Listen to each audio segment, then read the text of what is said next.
Hello every one, ഇന്ന് നമുക്ക് കുറച്ച് ജാതിക്ക കിട്ടിയിട്ടുണ്ട് കേട്ടോ. അത് വെച്ച് ഒരു അച്ചാർ ഉണ്ടാക്കാനായിട്ട് പോവുകയാണ്. നമ്മുടെ ചാനലിൽ നേരത്തെ ഒരു ജാതിക്ക അച്ചാറിൻ്റെ റെസിപ്പി ഇട്ടിട്ടുണ്ട്. അത് 2-3 ജാതിക്ക വെച്ച് കുറച്ച് നമ്മൾ ഉണ്ടാക്കുകയായിരുന്നു. ഇതിപ്പോൾ 10-12 ജാതിക്ക ഉണ്ട്. 1 കിലോയോളം അച്ചാർ ഇത് നമുക്ക് ഉണ്ടാക്കാനായിട്ട് സാധിക്കും. നമ്മൾ ജാതിക്കയുടെ അതിൻ്റെ കുരുവും അതിൻ്റെ ജാതിപത്രിയും ഒക്കെ ഉപയോഗിക്കുമെന്നുണ്ടെങ്കിൽ തന്നെ അതിൻ്റെ തൊണ്ട് കളയുകയാണ് പതിവ്. നമുക്ക് ഈ തൊണ്ട് വളരെ ഹെൽത്ത് ബെനിഫിറ്റ്സ് ഉള്ള ഒന്നാണ് കേട്ടോ. ഇത് ഡൈജസ്റ്റീവ് സിസ്റ്റത്തിൻ്റെ ഹെൽത്തിന് വളരെ ഇമ്പോർട്ടൻ്റ് ആണ്. അതുപോലെ ബ്ലഡ് ഷുഗർ ലെവലൊക്കെ കുറച്ച് വയ്ക്കാനായിട്ട് വളരെ നല്ല ഒരു ഫ്രൂട്ടാണ് ജാതിക്ക. അതുപോലെ വിറ്റാമിൻ എയും വിറ്റാമിൻ സിയും ഒക്കെ ധാരാളമുള്ള ഒരു ഫ്രൂട്ടാണ് ജാതിക്ക. അപ്പം ഇതുകൊണ്ട് എങ്ങനെ ഈസി ആയിട്ടും ടേസ്റ്റി ആയിട്ടും പിക്കിൾ ഉണ്ടാക്കാം എന്നാണ് ഇന്നത്തെ വീഡിയോ. Welcome back to the channel. Hope you are all fine by the grace of God. ജാതിക്ക നമ്മൾ ചെറുതായിട്ട് അരിഞ്ഞു വെച്ചിട്ടുണ്ട്. നമ്മൾ അരിയുമ്പോൾ തന്നെ ഇതിൻ്റെ കളറൊന്നും മാറി ബ്രൗൺ നിറത്തിലാവും. അത് സാരമില്ല. ഇനി നമ്മളൊന്ന് ബോയിൽ ചെയ്യാനായിട്ട് പോവുകയാണ്. ആ ജാതിക്കയുടെ എരിവൊക്കെ ഉണ്ടല്ലോ, അതൊക്കെ ഒന്ന് പോകാൻ വേണ്ടിയാണ്. പിന്നെ നമുക്ക് വേണ്ടിയ കാര്യങ്ങൾ എന്ന് പറയുന്നത് ഇഞ്ചി, വെളുത്തുള്ളി, കുറച്ച് കറിവേപ്പില, കുറച്ച് ചുവന്നുള്ളി, പച്ചമുളക്, ഇതൊക്കെയാണ് വേണ്ടിയത്. അത് അരിഞ്ഞു വെച്ചിട്ടുണ്ട്. വെള്ളം തിളയ്ക്കുമ്പം അതിലേക്ക് നമ്മൾ അരിഞ്ഞു വെച്ചിരിക്കുന്ന ജാതിക്ക ഇട്ട് കൊടുക്കാം. എന്നിട്ട് നല്ല പോലെ ഒന്ന് തിളപ്പിക്കണം. ജാതിക്കയൊക്കെ ഒന്ന് ഒരു 3/4 ഭാഗം വെന്ത് ടെൻഡർ ആവുന്നിടം വരെ നമുക്കിത് ബോയിൽ ചെയ്യണം. ബോയിൽ ചെയ്യുന്ന സമയത്ത് നമുക്ക് കുറച്ച് ഉപ്പ് ചേർത്ത് കൊടുക്കാം. 1 ടീസ്പൂൺ ഉപ്പാണ് ചേർത്ത് കൊടുത്തിരിക്കുന്നത്. ഇതും കൂടെ ചേർത്ത് നന്നായിട്ട് നമുക്കിത് ബോയിൽ ചെയ്തെടുക്കാം. ഇടയ്ക്കിടയ്ക്ക് അത് വെന്തോ എന്ന് നോക്കാം.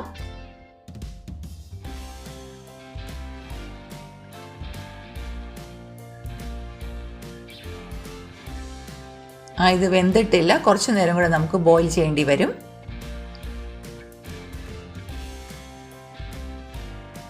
ഇപ്പോൾ ഇത് നന്നായിട്ട് പ്രസ് ആവുന്നുണ്ട്, ടെൻഡർ ആയിട്ടുണ്ട്. ഇത് മതിയാകും. നമുക്ക് വെള്ളത്തിൽ നിന്ന് കോരി മാറ്റി വയ്ക്കാം.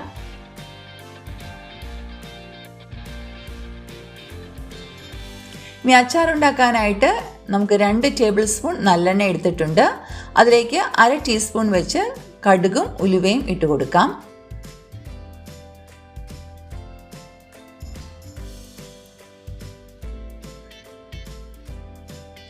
കടുകും ഉലുവയും പൊട്ടിക്കഴിയുമ്പോൾ നമുക്ക് ഇഞ്ചിയും വെളുത്തുള്ളിയും പച്ചമുളകും കറിവേപ്പിലയും ചേർത്ത് കൊടുക്കാം. ഇതൊക്കെ നമ്മൾ 2 ടേബിൾ സ്പൂൺ എന്ന അളവിലാണ് ചേർത്തിരിക്കുന്നത്. കുറച്ച് ചുവന്നുള്ളിയും കൂടെ ചേർത്തിട്ടുണ്ട്. ഒത്തിരി കാലം വെച്ചുകൊണ്ടിരിക്കണമെങ്കിൽ നമ്മൾ ചുവന്നുള്ളി ചേർക്കാറില്ല. ഇത് നമ്മൾ ഫ്രിഡ്ജിലൊക്കെ സൂക്ഷിക്കുന്നതുകൊണ്ട് ശകലം ചെറിയുള്ളി ചേർത്താലും സാരമില്ല. അതൊന്ന് നന്നായിട്ട് വഴന്നു കഴിയുമ്പം നമുക്കതിലേക്ക് പൊടികൾ ചേർക്കാം. ഞാൻ പറഞ്ഞല്ലോ 1 കിലോ നമുക്ക് അരിഞ്ഞ ജാതിക്ക ഉണ്ട്. അപ്പോൾ അതിലേക്ക് 4 ടേബിൾ സ്പൂൺ പിക്കിൾ പൗഡർ, അച്ചാർ പൊടിയാണ് ചേർത്തിരിക്കുന്നത്.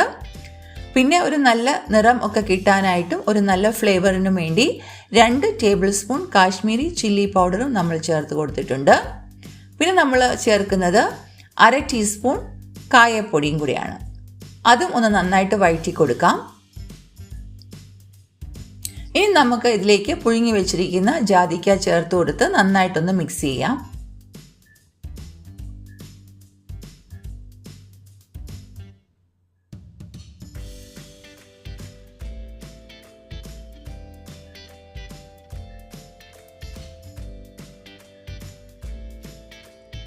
നന്നായിട്ട് മിക്സ് ചെയ്തതിന് ശേഷം ഇങ്ങനെ ഡ്രൈ ആയിട്ട് വേണമെങ്കിലും നമുക്ക് ഈ പിക്കിൾ സൂക്ഷിച്ച് വെക്കാം.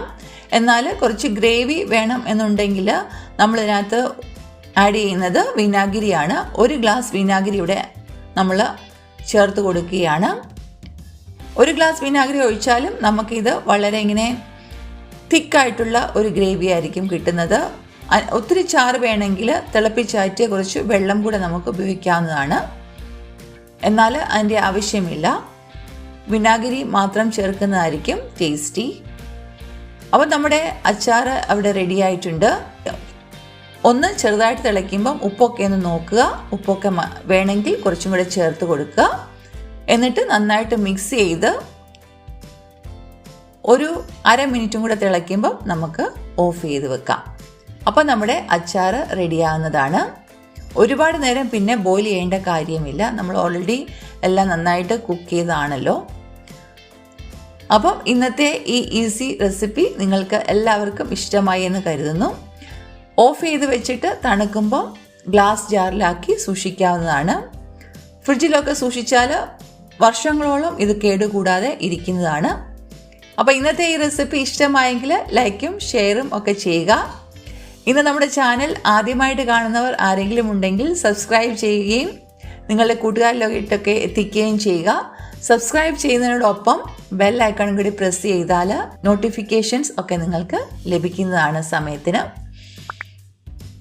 Thank you for watching today's video. എല്ലാവരും സുഖമായും സന്തോഷമായും ഇരിക്കണം. ഉടൻ തന്നെ ഒരു പുതിയ വീഡിയോയുമായിട്ട് നമുക്ക് കണ്ടുമുട്ടാം. May God bless you all with love, Merin Teacher.